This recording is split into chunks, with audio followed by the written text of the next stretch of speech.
Hey Rohit, What's up, Ted? how do geologists wash their clothes? How? The rock cycle.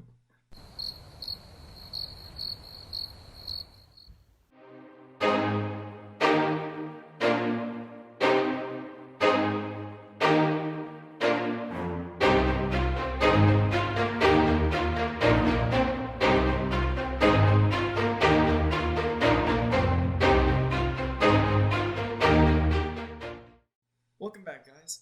I'm Ted, and today we're going to be learning about something that really rocks. Ted, haven't you used that pun before? Hey, don't take my rock puns for granted. I'm under a lot of pressure to come up with them. Anyways, let's start off with a clean slate. Today, we're going to be learning about the rock cycle. Before we do that, let's start off with some review. There are three types of rocks, but what are they? What are the different types of rocks? The three types of rocks are igneous, sedimentary, and metamorphic. Igneous rocks are formed when liquid magma or lava cools off and becomes a solid. This can happen after a volcano erupts, but it can also happen underwater when lava escapes from the seafloor. When this happens, you get rocks like obsidian.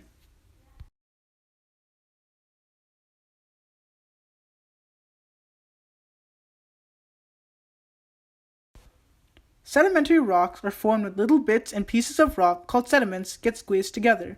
These pieces can be really small. Some are even as small as a grain of sand. When this happens, you get rocks like sandstone. Finally, metamorphic rocks are a bit different. They form when you take other rocks and you apply a lot of temperature and pressure to them. This usually happens underground when rocks get pulled and squeezed by the weight of the Earth's layers above them. When this happens, you get rocks like marble. Back to you, Ted. Thanks, Rohit. Now that we know about the different types of rocks, we can get to talking about the rock cycle. Did you know that a rock can turn into any other type of rock and back? Crazy, isn't it? An igneous rock can turn into a sedimentary rock, can turn into a metamorphic rock, can turn back into an igneous rock. How does this happen? Well, if you melt an igneous, sedimentary, or metamorphic rock into lava, once it cools off, it'll turn into an igneous rock. If you break an igneous, sedimentary, or metamorphic rock into little pieces, once they get squeezed together, they'll turn into a sedimentary rock. And if you take an igneous, sedimentary, or metamorphic rock and you put it under a lot of heat and pressure, it'll turn into a brand new metamorphic rock. Isn't that cool? To demonstrate this, we've got some fun experiments to show you guys. For our first experiment, we're going to show you how you can turn any type of rock into igneous rock. All you need are a block of cheese and a microwave-safe bowl. This experiment can get pretty hot, so be sure to ask for your parents' help if you need it. To start, put your cheese in the bowl. Then put it in the microwave on high for 60 seconds so that it melts. This is going to simulate heating a rock until it turns into lava. Wow, look at all that cheesy lava. Once you're done with that, put your bowl into the refrigerator until it cools down and becomes solid. This is going to simulate lava cooling down and turning into a new igneous rock.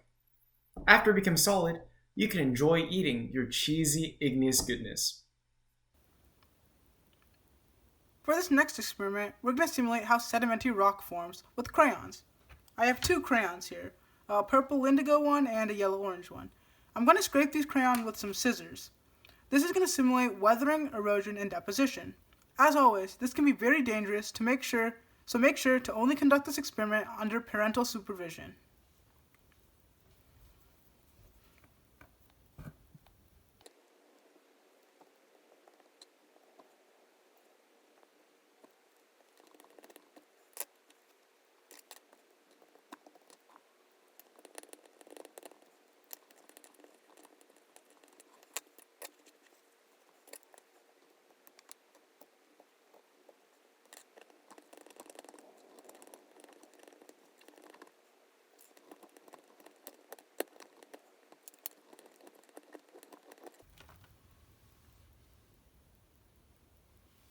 So now we have our crayon sediments. So these scrapings represent the weathered and eroded sediments of rock, but in our case we have crayons.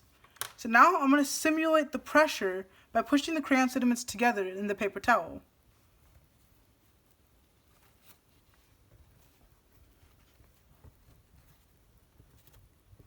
Now if we carefully unravel our paper towel, wow! Now we can see the two different colors of crayon have come together to form one multicolored crayon. Oh, it's coming apart. But this crayon is now both of these sediments combined. And this is how sedimentary rock forms. Well, that's all I have for you today. As always, stay curious and keep on learning. We'll see you later.